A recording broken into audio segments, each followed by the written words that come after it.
And if great reasoners are often maniacal, it is equally true that maniacs are commonly great reasoners.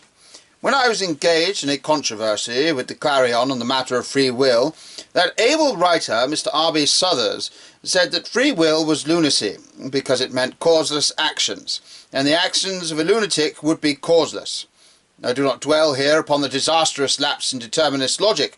Obviously, if any actions, even a lunatic's, can be causeless, determinism is done for. If the chain of causation can be broken for a madman, it can be broken for a man. But my purpose is to point out something more practical.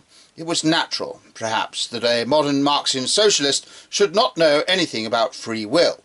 But it was certainly remarkable that a modern Marxian socialist should not know anything about lunatics. Mr. Suthers evidently did not know anything about lunatics. The last thing that can be said of a lunatic is that his actions are causeless. If any human acts may loosely be called causeless, they are the minor acts of a healthy man, whistling as he walks, slashing the grass with a stick, kicking his heels or rubbing his hands. It is the happy man who does the useless things.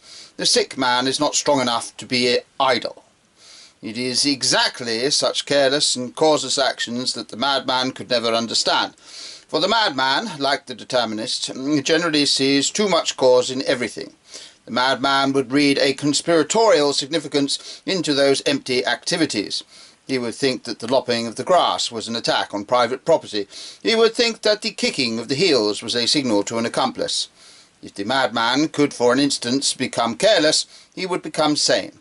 Everyone who has had the misfortune to talk with people in the heart or on the edge of mental disorder knows that their most sinister quality is a horrible clarity of detail, a connecting of one thing with another in a map more elaborate than a maze. If you argue with a madman, it is extremely probable that you will get the worst of it, for in many ways his mind moves all the quicker for not being delayed by the things that go with good judgment. He is not hampered by a sense of humour, or by charity, or by the dumb certainties of experience. He is the more logical for losing certain sane affections. Indeed, the common phrase for insanity is in this respect a misleading one. The madman is not the man who has lost his reason.